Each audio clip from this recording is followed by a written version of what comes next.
चलो exercise 3.9 last exercise का हम लोग, ठीक है, लास्ट 5 हम सॉल्व करते हैं, उसके बाद फिर तुम लोग सब चीजों को सॉल्व करोगे। पढ़ के देखो क्या बोल रहा है। A card from a pack of 52 cards is lost. From the remaining cards of the pack 2 cards are drawn and found to be hearts. तो जब कुछ भी नहीं दिया हुआ है तो हम मान के चलते हैं कि वो एट रैंडम है। Find the probability of missing card to be heart. मतलब क्या हुआ, कह रहा है कि जब तुमने 2 कार्ड उठाया तो वो हर्ट है, ठीक है। ये सेकंड इवेंट है। फर्स्ट इवेंट क्या है? फर्स्ट इवेंट ये हुआ है कि एक कार्ड लॉस्ट हो गया है। तो अगर अब मैं एक काम कर रहा हूं कि कुछ सम्स को ट्री डायग्राम से बताऊंगा, कुछ सम्स को बायस थ्योरम के फॉर्मूला से बताऊंगा, जहां पे जो मुझे बेटर लगता है समझाने में, ठीक है, वो तुम लोग इंटरचेंज कर लेना। तो यहां पे कह रहा है कि तुम्हारे पास ओरिजिनली तुम्हारे पास 52 कार्ड्स हैं। तो 52 कार्ड्स का मतलब हो गया कि तुम्हारे पास 13 हर्ट और 39 नॉन हर्ट्स कार्ड है। उसमें से एक कार्ड लॉस हो गया। तो जो कार्ड लॉस हुआ वो क्या क्या हो सकता है? जो कार्ड लॉस हुआ उसके क्या क्या पॉसिबिलिटीज हैं? तो वो डिपेंड करेगा क्वेश्चन क्या पूछा है। मिसिंग कार्ड इज हर्ट के ऊपर प्रोबेबिलिटी लगाना है। तो अगर मैं मानता हूं कि मेरा जो लॉस्ट कार्ड है, एक सिंगल कार्ड, वो हर्ट अगर है, तो इसका मतलब हुआ कि 13 हर्ट कार्ड है तुम्हारे पास, उसमें से अगर एक हर्ट लॉस हो गया तो टोटल तुम्हारे पास 13 हर्ट कार्ड्स थे, जिसमें से मैं कह रहा हूं इसे तुम 13 C1, मतलब एक हर्ट कार्ड लॉस हो सकता है। टोटल तुम्हारे पास 52 था तो 52 C1 से। मगर अगर लॉस्ट कार्ड नॉन हर्ट हुआ तो अगर ये नॉन हर्ट कार्ड है तब तुम्हारे पास 39 पॉसिबिलिटीज है। तो 39 में से कोई भी कार्ड आउट ऑफ कितना? 52। तो अगर लॉस कार्ड हर्ट है तो इसका न्यू कंपोजिशन क्या होगा तब? अब कार्ड कितने बाकी रहेंगे? 51 कार्ड्स बाकी रहेंगे, जिसमें से 12 हर्ट कार्ड होंगे और 39 हर्ट कॉम्प्लीमेंट, मतलब नॉन हर्ट कार्ड होंगे। नहीं तो 13 हर्ट कार्ड होंगे अगर लॉस कार्ड नॉन हर्ट है, और 38 नॉन हर्ट कार्ड होंगे। अब यहां से जब तुम 2 कार्ड उठा रहे हो, अगर तुम 2 कार्ड ड्रॉ कर रहे हो तो प्रोबेबिलिटी चाहिए कि 2 आर हर्ट्स। तो दोनों अगर हर्ट है तो तब ये 12 में से तुमने 2 उठाया, टोटल कार्ड 51 था। और यहां से जब तुम 2 कार्ड उठा रहे हो, 2 हर्ट कार्ड, वो कितने तरीके से उठा सकते हो? यहां से जब 2 हर्ट कार्ड उठाओगे तो वो 13C2 बाय 51 कार्ड है तो 51C2। तो ये तुम्हारे पास P1 आ गया, ये P2 आ गया। तो ये जो P1 प्लस P2 है वो पॉसिबिलिटी है कि जब तुमने 2 हर्ट कार्ड उठाया, तुम्हें कौन सा ब्रांच चाहिए? मिसिंग कार्ड इज हर्ट, तो तुम्हें पहला ब्रांच चाहिए। इसलिए जो आंसर होगा वो होगा P1 bye P1 plus P2। किसी को लिखना है तो लिख लो, फिर आगे चलते हैं। आगे चल रहा हूं। अब नॉन ट्री डायग्राम में क्या होगा? तो नॉन ट्री डायग्राम में तुम्हें अब दो केस लेना होगा, क्योंकि जो लॉस्ट कार्ड है वो क्या क्या हो सकता है।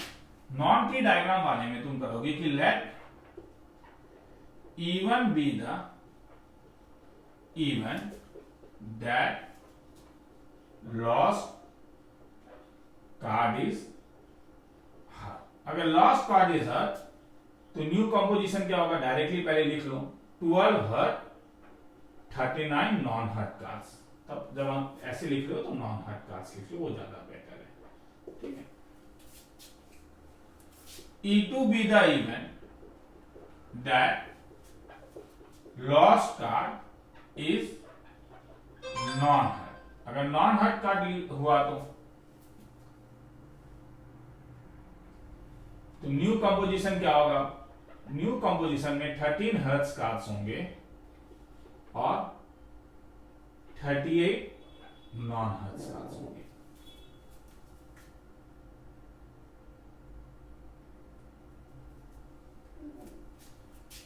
क्वेश्चन क्या पूछा है? तब प्रोबेबिलिटी ऑफ इवन कितना होगा, लॉस कार्ड हर्ट होने का चांस, टोटल तुम्हारे पास 13 कार्ड थे तो 13C1 टोटल 52C1, तो इसे 13/52 लिख सकते हो। प्रोबेबिलिटी ऑफ E2 कितना होगा, नॉन हर्ट कार्ड लॉस हुआ है तो 39/52 में। Let A be even of peaking 2 cards after the loss, जो कार्ड लॉस्ट हो गया है उसके बाद, तो picking 2 cards, picking 2 heart cards, heart card. तो अगर तुमने 2 हर्ट कार्ड उठाया, अगर इवन है तो इसके लिए ये ऑफ इवन में कंपोजिशन तुम जानते हो, तुम्हारे पास 12 हर्ट है तो 12 में से 2 उठाओगे, टोटल तो 51 था। और P of A by E2 13 heart card उठाओ, क्या होगा 51। तो क्वेश्चन पूछ रहा है कि तुमने जब उठाया तो तुम्हें दोनों हर्ट कार्ड मिला, क्या चांस है कि वो इवन से आया है। तो मल्टीप्लिकेशन थ्योरम ऑफ प्रोबेबिलिटी तुम्हें कहता है वो event intersection A divided by probability of A हो जाएगा, सॉरी कंडीशनल का डेफिनेशन। तो मल्टीप्लिकेशन अब कहता है ये P of event into P of A by event multiplied by P of A, क्या होगा P of event into P of A by event, अगर इवन से हटा, नहीं तो P ऑफ क्या E2 into P of A by E2। अब सबका वैल्यू तुम्हें पता है, पुट अप कर दो आंसर आ जाएगा। क्या ऐसे भी लिख सकते थे, वो तुम्हारे ऊपर है, तुम्हें क्या लिखना पसंद है। लिखना है लिख लो, मैं नेक्स्ट समय जा रहा हूं, पॉज करके लिख लो इसको।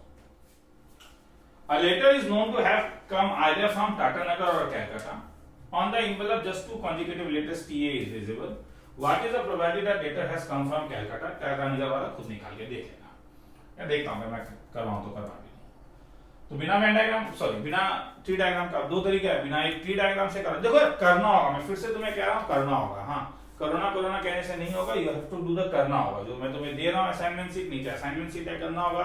एनसीईआरटी एग्जाम्पलर से कुछ करो, फिर एंट्रेंस जो लोग पढ़ रहे हैं वो एंट्रेंस का करें, चीजों को करना होगा। हाँ, डाउट पूछना होगा, नहीं समझ में आया डाउट पूछो, ठीक है। चाहिए नहीं सर आप एक बार थोड़ा इसे लाइव में भी करवा लीजिए तो थोड़ा ठीक है, किसी एक दिन आ जाएंगे लाइव क्लास में कर लेना मेरे साथ, क्या प्रॉब्लम है। अगर तुम्हें लाइव क्लास पसंद है तो A letter is known to have come either from Tatanagar or Calcutta, कहीं एक से आना पड़ेगा। On the envelope just 2 consecutive letters TA is visible। तो चलो मैं 2 इवेंट ले रहा हूं, सपोज इवेंट इवन है, letter comes from Tatanagar, E2 letter comes from Calcutta. कुछ इंफॉर्मेशन नहीं है तो इक्वल लाइकली होगा, P ऑफ E2 भी हाफ होगा और P ऑफ E1 भी हाफ होगा। On the envelope just 2 consecutive letters TA are visible. तो दो consecutive letter TA जो विजिबल है, अब ध्यान से देखो, इसमें कईयों को प्रॉब्लम होता है कि सर कहां से शुरू करना है। हाँ, तो 2 consecutive तुम ये नहीं बोल सकते सर यहाँ पे 2 बार चांस है और वहां पे 1 बार चांस है। 2 बार मतलब देखो 2 consecutive लेटर जो TA विजिबल है तुम्हें उसका भी तो एक प्रोबेबिलिटी लेना होगा। तो जैसे इसमें अगर मैं तुमसे पूछूं कि what is the possibilities of consecutive letters, क्या क्या हो सकता है पॉसिबिलिटीज ऑफ, क्योंकि देखो थ्रो ऑफ अ डाइस में भी जब तुमने 6 किया था तो 1/6 लिखा था ना, कि जब तुमने डाइस को थ्रो किया तो 6 आने का चांस 1/6 है। तो पॉसिबिलिटीज ऑफ consecutive लेटर्स क्या क्या हो सकता है। Possibilities of consecutive letters Tatanagar में हो सकता है कि पहले TA आ जाए, नहीं तो AT आ जाए, नहीं तो फिर से TA आ जाए, नहीं तो AN NA AG GA और AR, TA फिर AN फिर NA फिर AG फिर GA और फिर AR। तो there are 1 2 3 4 5 6 7 8, there are 8 possibilities, जिसमें फेवरेबल क्या है, फेवरेबल 2 बार है कि TA आने का चांस, ये फेवरेबल है। तो TA आने का चांस कैलकाटा से टाटानगर से कितना हुआ था, तो फेवरेबल 2 है, टोटल 8 है, तो ये 2/8 हो गया। कैलकाटा में कॉन्जिक्यूटिव रेटर कितने दिख सकते हैं? तो टीए आने का चांस अगर मैं कैलकाटा से लेकर आया तो इसमें तो देखो 1 2 3 4 5 6 7 टोटल 7 कॉन्जिक्यूटिव रेटर्स आ सकते हैं, जिसमें से केवल एक ही फेवरेबल है, तो ये 1/7 हो जाएगा। अब क्या बोल रहा है? अब बोल रहा है कि तुम्हें मालूम है कि क्या विजिबल है, तुम्हें मालूम है कि टीए विजिबल है, क्या चांस है वो कैलकाटा से आया मतलब E2 से आया। तो कंडीशन क्या होगा? ये P of E2 intersection TA divided by क्या? P of T. अब P ऑफ टीए क्या होगा तब? तो ये तुम्हारे पास मल्टीप्लिकेशन थ्योरी से आ जाएगा, P of into P of क्या? टीए E2 से। और टीए के लिए क्या होगा? अगर टाटा नगर से आया तो टीए टाटा नगर से आ रहा है, plus P of into P of TA by 2। ठीक है, तो इसे मैं वो ट्री डायग्राम से नहीं कर रहा हूं, तुम लोग खुद करके एक बार देख लेना, क्योंकि ये ठीक ठाक मेथड है। ठीक है, अभी मैं लगातार 2-3 सम कराऊंगा जिसमें मैं ट्री डायग्राम यूज नहीं करूंगा, नॉन ट्री डायग्राम से भी सीख लो। ठीक है, बनाने के लिए बना सकते हो, ऐसा नहीं है कि नहीं बना सकते हो। लिखना है तो लिख लो, फिर मैं नेक्स्ट सम में जा रहा हूं। मैं नेक्स्ट सम में जा रहा हूं, पॉज करके लिखना है तो लिख लो।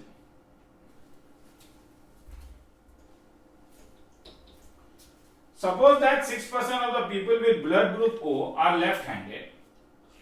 Pause करके एक बार करके भी देखो। And 10% of those with other blood groups are left-handed. 30% of people have blood group O.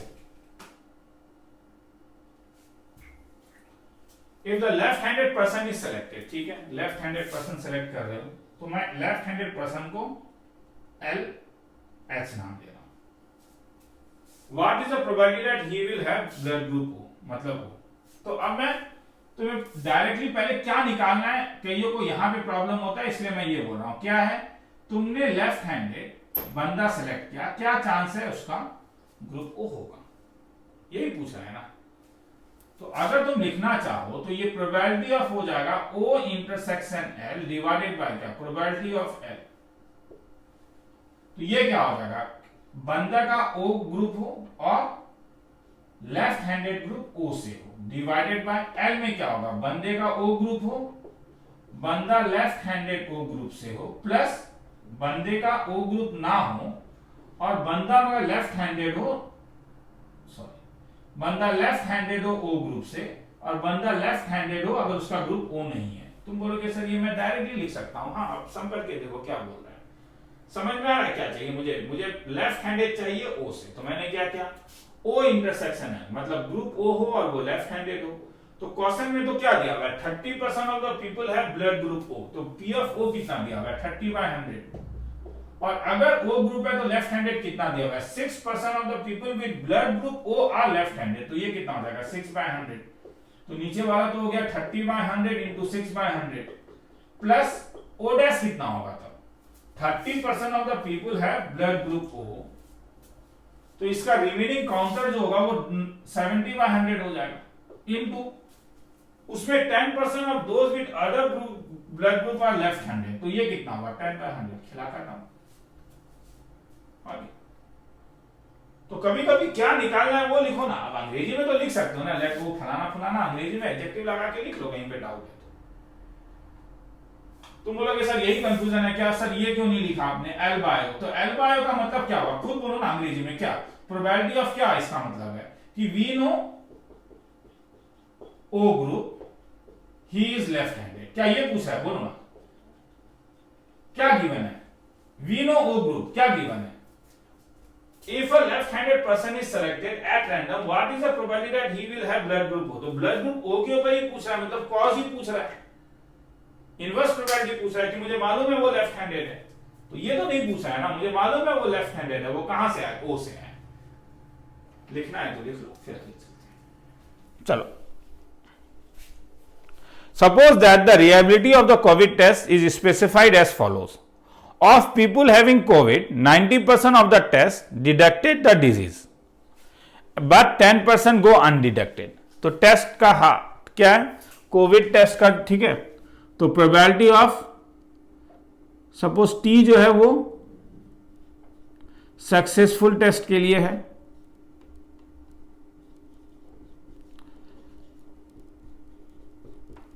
और टी डैश फॉल्स रिजल्ट है। तो चलो एक बार पढ़ के देखते हैं, फिर पूरा सम पहले पढ़ लेते हैं, ठीक है।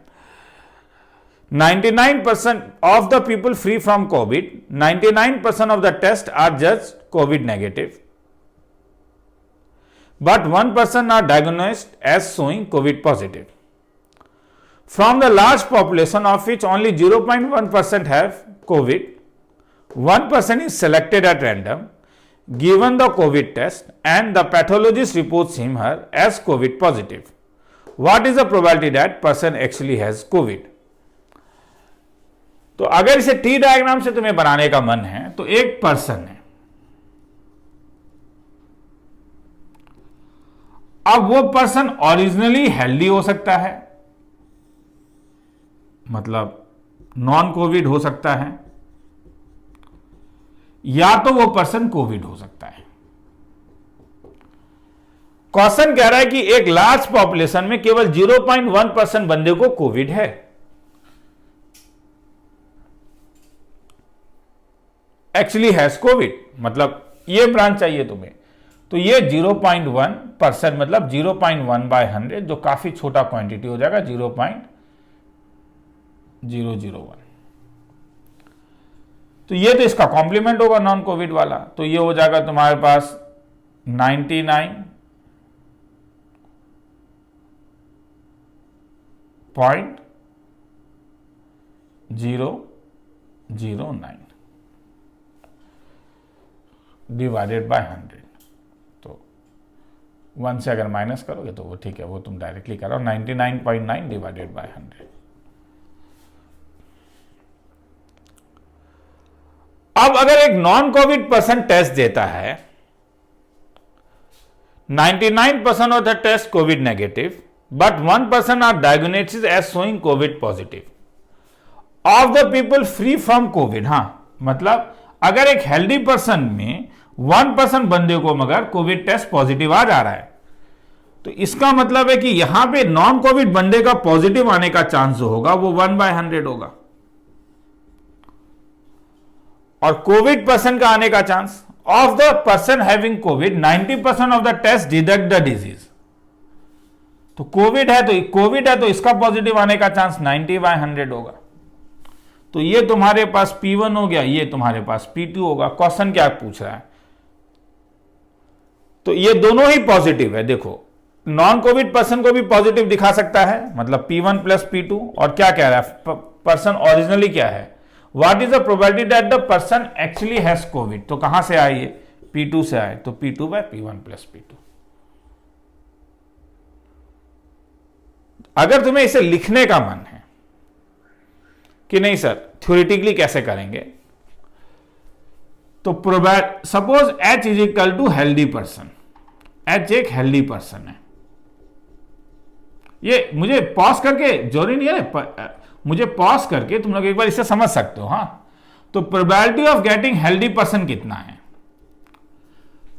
तो प्रोबेबिलिटी ऑफ डिजीज पर्सन कितना है, यहां पे D का मतलब सपोज वो डिजीज पर्सन है, या P ऑफ H कॉम्प्लीमेंट ले लेता हूं, तो नॉन हेल्दी पर्सन जो है वो 0.1% है, तो ये 99.9% बंदे हेल्दी होंगे। अब पॉजिटिव आने का चांस एक हेल्दी बंदे के ऊपर कितना है, दिया हुआ है।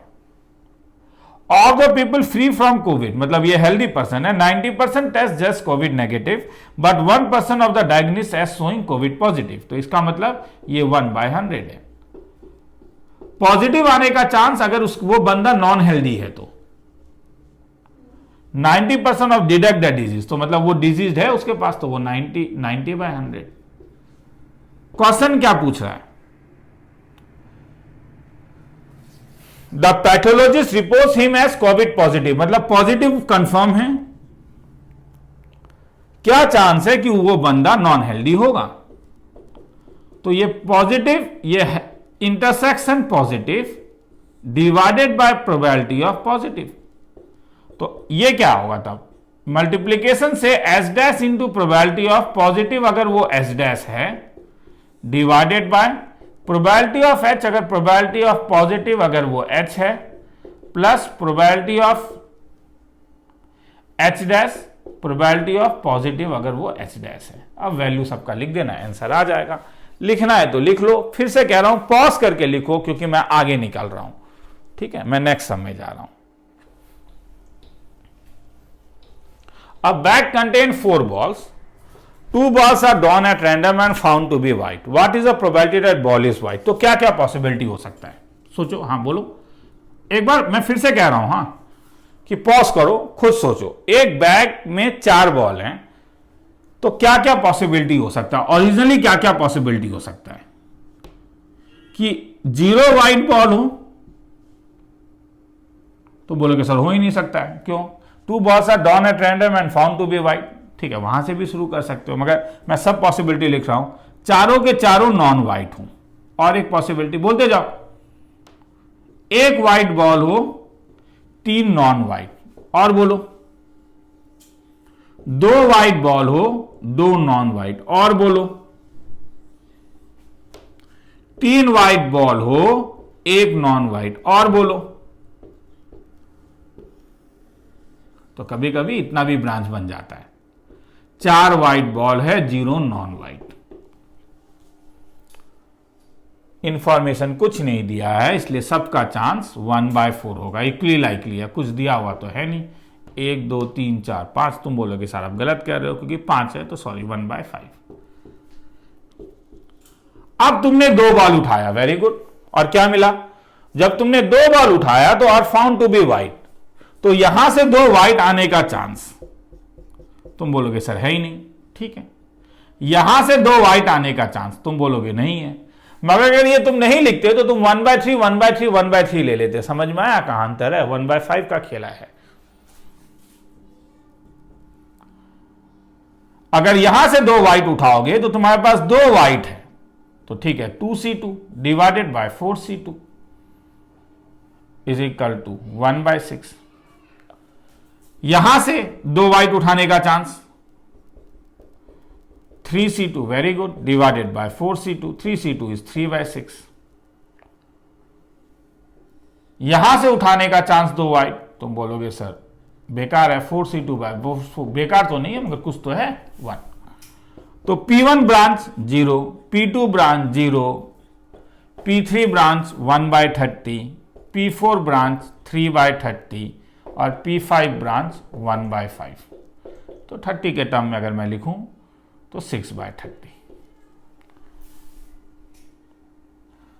तो मेरा रिक्वायर्ड प्रोबेबिलिटी जो होगा वो क्या होगा? व्हाइट, 2 व्हाइट आने का चांस है P1 प्लस P2 जो बेकार है, मगर लिख रहा हूं मैं P4 P5, और कौन से ब्रांच से आए?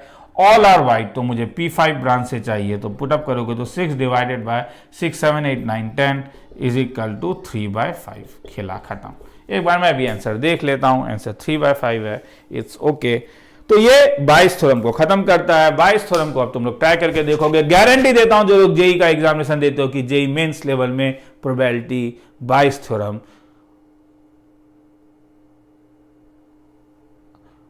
मल्टीप्लिकेटिव कंडीशनल से जो भी सम आता है वो ऑलमोस्ट कवर अप हो चुका है। लिखना है तो लिख लो, ठीक है। तो नेक्स्ट सेशन में मिलते हैं। नेक्स्ट सेशन में हम लोग डिस्ट्रीब्यूशन करेंगे।